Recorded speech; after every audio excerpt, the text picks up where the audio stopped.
আবহাওয়ার এই মুহূর্তের গুরুত্বপূর্ণ খবর। প্রচুর পরিমাণে জলীয় বাষ্প উপস্থিত হয়েছে দক্ষিণ বাংলার উপরে। যদিও বিক্ষিপ্তভাবে হালকা এবং মাঝারি মানের বৃষ্টিপাতের পূর্বাভাস দিয়েছে আলিপুর আবহাওয়া দপ্তর। দক্ষিণবঙ্গে ভারী বৃষ্টিপাত হবে এমনটা কিন্তু নতুন করে বলেনি আবহাওয়া দপ্তর। তবে উত্তরবঙ্গ, বিহার, ঝাড়খণ্ড, উড়িষ্যা এবং উত্তর পূর্ব ভারতের বেশ কিছু অংশ সহ বাংলাদেশের বেশ কিছু অংশে ভারী বৃষ্টিপাত হতে পারে। তাহলে দক্ষিণবঙ্গে কবে হবে ভারী বৃষ্টিপাত? মৎস্যজীবীদের সতর্কতা কি আছে উত্তর বঙ্গোপসাগরে? আলিপুর আবহাওয়া দপ্তর আপাতত সতর্কতা সেভাবে দেয়নি, তবে বঙ্গোপসাগরের কিছু অংশে সতর্কতা রয়েছে। কি বলছে এই বিষয়ে ভারতীয় মৌসুম ভবন, আমরা এই বিষয়ে জানাবো আপনাদের। তবে ডিবিসি থেকে যে জল ছাড়া হচ্ছিল 55,000 কিউসেক হারে, 60,000, তারপর কমিয়ে 55,000 অরেঞ্জ অ্যালার্ট দিয়ে সেটা কিন্তু ইতিমধ্যে অনেকটা কমিয়ে দিয়ে 35,000 কিউসেক হারে ছাড়া হচ্ছে। অর্থাৎ আর কমলা সতর্কতা নেই, সবুজ রঙের সতর্কতা রয়েছে। ফলে নর্মাল হারে কিন্তু জল ছাড়া হচ্ছে, অর্থাৎ যে জল ছাড়া হয়েছে সেগুলো যাবে, কিন্তু নতুন করে আর বিপদ বার্তা দিয়ে ছাড়া হয়নি। এই পরিস্থিতির মধ্যে আমরা দেখে নেব নতুন করে নিম্নচাপটা কবে আসছে এবং তার প্রভাবে যে বৃষ্টিপাতের ব্যাপার ছিল আমরা দেখছিলাম যে 2 বা 3 তারিখের দিকে একটা জোরালো ভারী বৃষ্টিপাত বাংলাদেশের গাঙ্গীয় পশ্চিমবঙ্গে, তাতে কোনো পরিবর্তন হয়েছে কিনা সেগুলো আমরা এই ভিডিওতে দেখবার চেষ্টা করব। এবং আজ আপনি কোনো বৃষ্টিপাত পেয়েছেন কিনা অবশ্যই জানাবেন। বেশ কিছু অংশে হালকা মাঝারি ভারী বৃষ্টিপাতের সম্ভাবনা ছিল, কিছু কিছু অংশে হয়েছে, কিছু কিছু অংশে বজ্রবিদ্যুৎ হয়েছে, কোথাও কোথাও আবার কম হয়েছে, আবার কোথাও কোথাও হয়নি। পেয়ে থাকলে অবশ্যই জানাবেন। চলুন প্রথমে দেখে নিই আবহাওয়া দপ্তর কি বলছে, তারপর আমরা এখান থেকে আবার শুরু করব। আমরা এখন দেখে নেব যে ভারতীয় মৌসুম ভবন 29 তারিখ রাতের বেলাতে কি ফোরকাস্টটা দিয়েছে। এখানে যে পূর্বাভাসগুলো দিয়েছে তাতে আমরা দেখতে পাচ্ছি যে পূর্ব ভারত, মধ্য ভারতে আপাতত আগামী 7 দিনে হালকা এবং মাঝারি মানের বৃষ্টিপাত চলার সম্ভাবনাই বেশি। তবে বিক্ষিপ্ত ভারী বৃষ্টিপাত থাকবে আগামী 7 দিনে। সেগুলো রয়েছে উত্তরবঙ্গ এবং সিকিমের দিকে 31 তারিখ পর্যন্ত, এর পাশাপাশি বিহারের দিকে 30 তারিখ পর্যন্ত, ঝাড়খণ্ডে 30 তারিখ পর্যন্ত, 30 তারিখ, এর পাশাপাশি ঝাড়খণ্ডে আবার 2 তারিখ থেকে 2রা সেপ্টেম্বরেও আসবে। উড়িষ্যা, ছত্তিশগড়ের দিকে 31শে আগস্ট থেকে 23রা সেপ্টেম্বর পর্যন্ত কিন্তু থাকবে বিক্ষিপ্তভাবে ভারী বৃষ্টিপাত। এর পাশাপাশি আর 29 তারিখ পর্যন্ত উত্তরবঙ্গ, সিকিমে কিছুটা অতি ভারী বৃষ্টিপাতের কথা বলেছিল। সেগুলো আমাদের বলে রাখি যে আলিপুরদুয়ার এবং জলপাইগুড়ি এই দুটি জেলাতেই কিন্তু বেশি ভারী বৃষ্টিপাতের সম্ভাবনা। বাকি অংশে অতটা ভারী বৃষ্টিপাত নাও হতে পারে, হালকা থেকে মাঝারি মানের বৃষ্টিপাতের মধ্যে সীমাবদ্ধ থাকবে। এবারে আগামী 5 দিনে উত্তর পূর্ব ভারতে এখানে বিক্ষিপ্তভাবে হালকা মাঝারি বৃষ্টিপাত চলবে বেশিরভাগ অংশে। তবে বেশিরভাগ অংশ বলছি না, মানে অনেকাংশে হতে পারে, কিন্তু একদম যে বিরাট সমস্ত এলাকাতে হবে তেমনটা কিন্তু নাই। বিক্ষিপ্ত ভারী বৃষ্টিপাত হতে পারে আসাম, মেঘালয়, মিজোরাম, মণিপুর, ত্রিপুরা এই জায়গাগুলোতে 4 সেপ্টেম্বর পর্যন্ত সময়ের মধ্যে বর্তমান সময় থেকে। এছাড়া অরুণাচল প্রদেশে কিছুটা থাকবে। মৎস্যজীবীদের জন্য যে সতর্কতা রয়েছে সেখানে আপনাদের বলবো যে বঙ্গোপসাগরে দেখুন ভালো করে যে এখানে যেটা রয়েছে যে মধ্য বঙ্গোপসাগর এবং দক্ষিণ বঙ্গোপসাগরের বেশিরভাগ অংশে 29শে আগস্ট থেকে 29শে আগস্টের পর 31শে আগস্ট থেকে, যে 31 আগস্ট থেকে 23রা সেপ্টেম্বর পর্যন্ত মধ্য বঙ্গোপসাগর এবং দক্ষিণ বঙ্গোপসাগরের বেশিরভাগ অংশে মৎস্যজীবীদের জন্য রয়েছে সতর্কতা। এর পাশাপাশি 30 তারিখের জন্য রয়েছে পশ্চিম মধ্য বঙ্গোপসাগর, দক্ষিণ পশ্চিম বঙ্গোপসাগর এবং সংলগ্ন দক্ষিণ পূর্ব বঙ্গোপসাগরে কিছুটা সতর্কতা রয়েছে। এইটা হচ্ছে মোটামুটি বলার মতো রয়েছে। আর অন্ধ্রপ্রদেশের উত্তর ভাগে উপকূলে কিছুটা 31 তারিখ পর্যন্ত সতর্কতা রয়েছে। এইটুকু আপনাদের জানিয়ে দিলাম মৎস্যজীবীদের ব্যাপারটা। আর ছবি যদি দেখেন সেটা তো দেখাবো, কিন্তু বর্তমানে মৌসুমী অক্ষরেখা কোথা থেকে যাচ্ছে সেটা একটু বলে রাখি। বিকানির, কোটা, গুনা, মান্দলা, সম্বলপুর হয়ে ধেনকানাল হয়ে এটা মধ্য বঙ্গোপসাগর পর্যন্ত বিস্তৃত রয়েছে। অর্থাৎ পশ্চিমবঙ্গের উপরে কিন্তু এখন মৌসুমী অক্ষরেখা বিস্তৃত নাই। আর আসাম এর উত্তর পূর্ব ভাগে একটা ঘূর্ণাবর্ত অবস্থান করেছে। এছাড়া উল্লেখযোগ্য আর কিছু বলার নেই।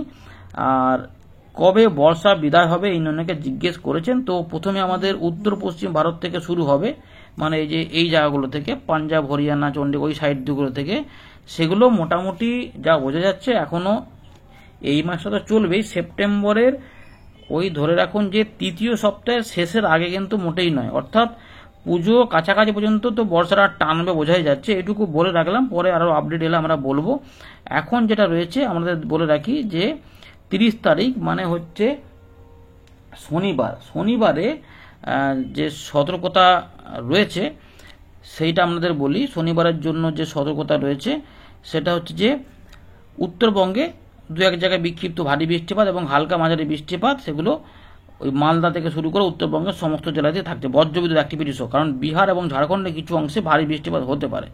গাঙ্গেয় পশ্চিমবঙ্গের মূলত উপকূলবর্তী যে জেলাগুলি রয়েছে, মানে ঝাড়গ্রাম, পশ্চিম মেদিনীপুর, পূর্ব মেদিনীপুর, উত্তর দক্ষিণ চব্বিশ পরগনা, এই জায়গাগুলোতেই 30 তারিখ থেকে 31 তারিখে কিছু কিছু অংশে বৃষ্টিপাত আসতে পারে, সামান্য কিছুটা একটু মেঘ করে ছড়াতে পারে অন্যান্য জেলাগুলিতে। বাকি মোটামুটি বৃষ্টিপাত একটু কমের দিকেই থাকবে, কারণ ফেয়ারলি ওয়াইড স্প্রেড রেনফল রয়েছে। ওয়াইড স্প্রেড বা বেশিরভাগ এলাকাতে বৃষ্টিপাত হবে এমনটা কিন্তু নেই, তবে পরিবর্তন সম্ভাবনা থাকতেই পারে, সেগুলো নিয়ে আমরা পরের দিকে অবশ্যই জানাবো, নজর রাখবেন। চলুন এবার আপনাদের উইন্ডি থেকে দেখাই যে বাস্তবে আমরা কতটা কি পাওয়ার সম্ভাবনার মধ্যে রয়েছি। এটা তো আবহাওয়া জানিয়েছি, আমরা ওখান থেকে কি পাচ্ছি। আমরা ফেরত চলে এলাম উইন্ডির লাইভ সিনে। তো ইতিমধ্যে যদি আমরা গোটা চিত্রটা দেখি তাহলে দেখুন দেশের বিভিন্ন অংশে কোথাও মেঘ রয়েছে, কোথাও আবার মেঘ নেই, এরকম করে রয়েছে। বঙ্গোপসাগরও মোটামুটি এখন একটুখানি ফাঁকা ফাঁকাই রয়েছে, আমাদের উত্তর বঙ্গোপসাগর। এই জায়গাগুলোতে কিছুটা সতর্কতা পরের দিকে আসবে।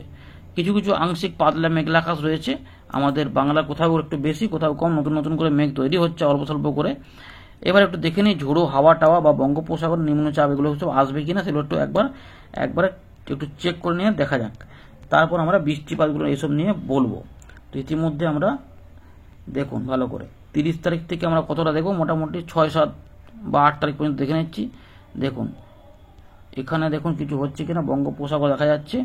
তো ইতিমধ্যে 1 তারিখ, 2 তারিখ, 3 তারিখ মোটামুটি দেখা যাচ্ছে যে এই জায়গাগুলোতে ঝোড়ো হাওয়া থাকবে। তার জন্য এই মধ্য বঙ্গোপসাগর, দক্ষিণ বঙ্গোপসাগর, দক্ষিণ পশ্চিম বঙ্গোপসাগর এবং দক্ষিণ পূর্ব বঙ্গোপসাগর এই এলাকাটাতে ওই 3 তারিখ পর্যন্ত মৎস্যজীবীদের সতর্কতা কিন্তু থাকছে। আমরা এখানে দেখতে পাচ্ছি যে 2 তারিখের দিকে দেখুন উত্তর পূর্ব বঙ্গোপসাগরে বাংলাদেশ সংলগ্ন যে চট্টগ্রাম উপকূলের কাছে একটা নিম্নচাপের মতো বা ঝোড়ো হাওয়া ঘূর্ণাবর্ত আকারে চলে আসতে পারে। আপাতত সেটা যদি হয় তাহলে ঝোড়ো হাওয়া বইবে চট্টগ্রামে, মহেশখালী, কুতুবদিয়া, কক্সবাজার, সন্দ্বীপ, হাতিয়া সহ ত্রিপুরা এবং চট্টগ্রাম উপর দিয়ে এটা কিছুটা পূর্ব দিকে এসে এখানে 2 থেকে 3 তারিখের মধ্যে আমাদের বাংলার উপরে একটা ঘূর্ণাবর্ত বা নিম্নচাপ ক্ষেত্র স্থলভাগে অবস্থান করবে, এটা দৌলতে এরকম একটা সম্ভাবনা দেখা যাচ্ছে। তাই সেপ্টেম্বর মাসের প্রথম সপ্তাহের প্রথম দিকেই আমরা 2 থেকে 3 তারিখের মধ্যে কিছু বৃষ্টিপাত পাবো। এখন নিম্নচাপটা এরকম করে মতো করে একটা ঘূর্ণাবর্ত ঝোড়ো হাওয়া সমেত উত্তর ভাগে যেতে চাইছে। ভালো করে দেখে নিচ্ছেন যে 2 তারিখ এই জায়গাটা থেকে শুরু হচ্ছে, ভালো করে দেখুন এখান থেকে শুরু হচ্ছে, যে এই জায়গাটা থেকে চট্টগ্রামের ঠিক এখানটাতে, এখানে টেকনাফ রয়েছে কাছাকাছি জায়গাতে, এই যে ঘুরছে এখানটাতে কুতুবদিয়ার মহেশখালীর কাছে, এইটা একটা নিম্নচাপ আকারে আস্তে আস্তে উত্তর পশ্চিম দিকে 2 থেকে 3 তারিখের মধ্যে দেখুন বাংলাদেশের উপর দিয়ে ত্রিপুরা ধরে এটা আমাদের গাঙ্গেয় পশ্চিমবঙ্গে উত্তর ভাগ মানে মুর্শিদাবাদ বা বীরভূমের কাছ ধরে মালদার আশেপাশ ধরে রাজশাহীর উপর দিয়ে এটা এই দিক বরাবর যেতে চাইছে। যে ঘূর্ণিটা এখানে দেখতে পাচ্ছেন, ভালো করে দেখুন এরকমভাবে যেতে চাইছে, এটা আস্তে আস্তে এরকম করে যেতে চাইছে। তাহলে কি হচ্ছে, এটা মোটামুটি মধ্যপ্রদেশ পর্যন্ত চলে যাবে। এর টানে কি হবে না, এখান থেকে প্রচুর পরিমাণে জলীয় বাষ্প ঢুকছে এবং এখানে দেখা যাচ্ছে আরও একটা ঘূর্ণাবর্ত বা নিম্নচাপ ক্ষেত্র 4 তারিখের দিকে আবার উত্তর পশ্চিম বঙ্গোপসাগর সংলগ্ন উত্তর বঙ্গোপসাগর পশ্চিমবঙ্গ উড়িষ্যার উপকূলের দিকে আবার ঘূর্ণি তৈরি হতে পারে। সুতরাং নিম্নচাপের আবারও সম্ভাবনা রয়েছে স্থলভাগে এবং জলভাগে, মানে জলভাগ থেকে স্থলভাগে এরকম বলা যায়। এবং তার মানে এর টানে আমরা 8 তারিখের মধ্যে কিছু বৃষ্টিপাত তার মানে পেতে পারি, এটা আশা করা যাচ্ছে। বর্তমানে এমনি কোনো সিস্টেম নেই বলে সেরকমভাবে বৃষ্টিপাত হচ্ছে না। আগে যেটুকু দেখা যাচ্ছিল সেটাতে অনেকটা ভাটা দেখা গেছে, তাই মেঘ অনেক জায়গাতে হলেও সব জায়গাতে বৃষ্টিপাত সেভাবে পাওয়া যাচ্ছে না। কেউ কেউ পাচ্ছেন, মানে কিছু সময় বেশ জোরালো ঝেঁপে একটা বৃষ্টিপাত পাচ্ছেন, তারপর আবার ঝোড়ো হাওয়া সময়তেও কেউ কেউ পাচ্ছেন, তারপর আবার বৃষ্টিপাত থেমে যাচ্ছে বা হচ্ছে না। এখন উত্তরবঙ্গে রাত থেকে সকালে আমরা দেখব যে কিছু কিছু বৃষ্টিপাত রয়েছে, যেগুলো মালদা, দিনাজপুর এবং আলিপুরদুয়ার, কোচবিহার, জলপাইগুড়ি সহ আসামের কিছু উত্তর ভাগে এবং বাংলাদেশের কিছু উত্তর ভাগে, বিহার দিকগুলোতে কিছু বৃষ্টিপাত হালকা মাঝারি ভারী পাওয়া যাবে। 2-1 জায়গায় ভারী বৃষ্টিপাত বলা হয়েছে আলিপুরদুয়ার এবং জলপাইগুড়ি 2-1 জায়গায়। একদম সকালের দিকে মোটের উপরে পরিষ্কার থাকলেও আমাদের পূর্ব পশ্চিম মেদিনীপুর এবং 2 চব্বিশ পরগনার কাছাকাছি এবং ঝাড়গ্রাম সহ এই এলাকাতেই মোটামুটি বৃষ্টিপাতের সম্ভাবনা রয়েছে ওদিকটাতেই, সেটা বলেছে আবহাওয়া। তো আমরা যদি দেখি তাহলে দেখা যাচ্ছে যে আমরা বাংলাদেশেও পাবো, দক্ষিণবঙ্গেও কিছুটা পাবো, উপকূলবর্তী যে জেলাগুলি রয়েছে বা উপজেলাগুলি রয়েছে বাংলাদেশে, চট্টগ্রাম, বরিশাল, খুলনা বিভাগের, সেগুলোতে কিছুটা মাঝারি ধরনের বৃষ্টিপাত বা মাঝারি ভারী বৃষ্টিপাত বাংলাদেশে একটু বেশি দেখা যাচ্ছে, হতে পারে। এবং উড়িষ্যার ওই জলেশ্বর, বালেশ্বর ওগুলোতে হতে পারে। পরের দিকে দুপুরের দিকে শনিবারে যেটা রয়েছে এক পশলা বৃষ্টিপাত হতে পারে।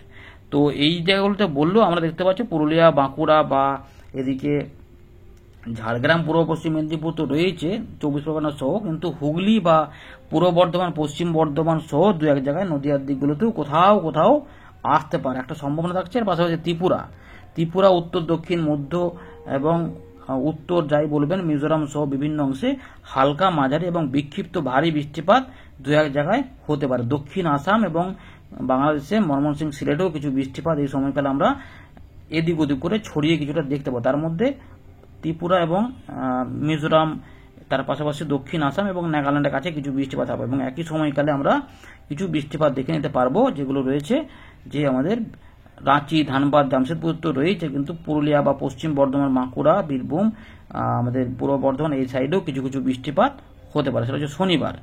রবিবার বৃষ্টিপাতগুলো একটু কমে যাবে আগের থেকে, দক্ষিণবঙ্গে একটু কমবে। উত্তরবঙ্গে 30 তারিখ রাত থেকে 31 তারিখ সকালের মধ্যে কিছু মাঝারি বৃষ্টিপাত বা হালকা মাঝারি বৃষ্টিপাত মিলিয়ে হতে পারে।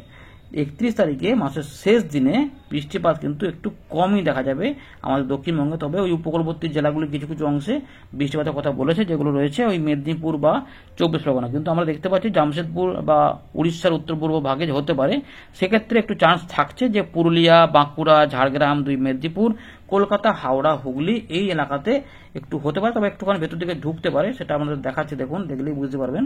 সেটা হচ্ছে যে একটু পরের একটুখানি বেলার দিক, মানে বিকেলের দিকে বা সন্ধ্যার আশেপাশে মেঘ যদি বাড়ে, তাহলে এটা হুগলি হয়ে কিছু বর্ধমান দিকে এবং পশ্চিম বর্ধমান বা নদীয়ার আশেপাশেও কিছু বৃষ্টিপাত এদিক ওদিক করে হয়তো 50% বা 40% জায়গাতে দিতেও পারে, একটা সম্ভাবনা থাকবে মোটামুটি। তার মানে এই মাস পর্যন্ত এই রকমই রয়েছে। এরপরে আমরা দেখতে পাচ্ছি, দেখুন, মায়ানমারের দক্ষিণ ভাগ দিকে একটা বৃষ্টিপাতের ব্যাপার এখানে চলে আসছে, যেগুলো আমরা দেখতে পাচ্ছি। যে ভালো করে দেখুন, দেখালেই বুঝতে পারবেন। এটাতে কিছু একটা প্রবলেম হলো। হ্যাঁ, এই যে আমরা দেখিয়ে দিচ্ছি, এই যে মায়ানমারের দক্ষিণ ভাগ হয়ে বৃষ্টিপাতটা দেখুন এখানে চলে আসছে, কিভাবে আসছে দেখুন। এইভাবে যদি ট্র্যাক করা যায় তাহলে একটা বৃষ্টিপাত দেখুন ঢুকছে, যেটা নিম্নচাপ আকারে ওই বাংলাদেশের ওই চট্টগ্রাম বিভাগের ওই মহেশখালী, কুতুবদিয়া ওদিক দিয়ে হয়ে ঢুকবে। এটাকে যদি আমরা এরকমভাবে দেখি, ভালো করে দেখুন, ঠিক এইভাবে যদি দেখা যায় তাহলে দেখুন এখান দিয়ে কিন্তু এখানে একটু কিছুটা জুমিংয়ের প্রবলেম হচ্ছে। এই যে এরকমভাবে যদি দেখা যায় তাহলে এইভাবে একটা ভারী বৃষ্টিপাত এই সাইড দিয়ে নিম্নচাপ আকারে, যেটা দেখালাম ঝোড়ো হাওয়া আকারে, সেটা কিন্তু এদিক দিয়ে যাবে। তাই ভারী, অতি ভারী, প্রবল বর্ষণ একটা চট্টগ্রাম বিভাগ পেতে চলেছে, মিজোরাম একটু পেতে চলেছে এবং খুলনা, বরিশাল এটা আমাদের গাঙ্গীয় পশ্চিমবঙ্গের দিকে যাবে। তাই 2 তারিখের দিকে জোরদার ভারী বৃষ্টিপাত, ঝড় হতে পারে এবং এর সঙ্গে কিছু কিছু এলাকাতে ভাসাতে পারে। তাই ঢাকা, খুলনা, বরিশাল, চট্টগ্রাম বিভাগ তো রয়েইছে, কিছুটা রাজশাহীর দিকেও ভারী, অতি ভারী বৃষ্টিপাতও দিতে পারে। ত্রিপুরাও কিছুটা পাবে, উত্তর, দক্ষিণ, মধ্য ত্রিপুরা সবই পাবে। এবং এগুলো আমাদের যখন ডান দিকে যখন যাবে, ডান দিক থেকে বাঁ দিকে, ভুল বললাম, উত্তর পশ্চিম দিকে, তখন মুর্শিদাবাদ, বীরভূম, কলকাতা, হাওড়া, হুগলি, 24 পরগনা এগুলোতে ভারী বৃষ্টিপাত হতে হতে যেতে পারে। তাই বীরভূম, মুর্শিদাবাদ, পুরুলিয়া, পশ্চিম বর্ধমান, পূর্ব বর্ধমান, বাঁকুড়া এবং আমাদের কলকাতা, হাওড়া, হুগলি এই 2 থেকে 3 তারিখের মধ্যে একটা জোরদার বৃষ্টিপাত আমরা পেতে পারি। আরামবাগ, বর্ধমান, শান্তিপুর, চন্দননগর, খড়দা, বরানগর, পানিহাটি, কলকাতা, কোলাঘাট, খড়গপুর, চাকুলিয়া, গোপীবল্লভপুর, ঝাড়গ্রাম, বাঁকুড়া, মোটামুটি এই সাইডটা দিয়ে যাবে। যাওয়ার সময় যেটা হবে, এটা যাবে একদম এই পর্যন্ত চলে যাবে, উত্তরপ্রদেশ পর্যন্ত।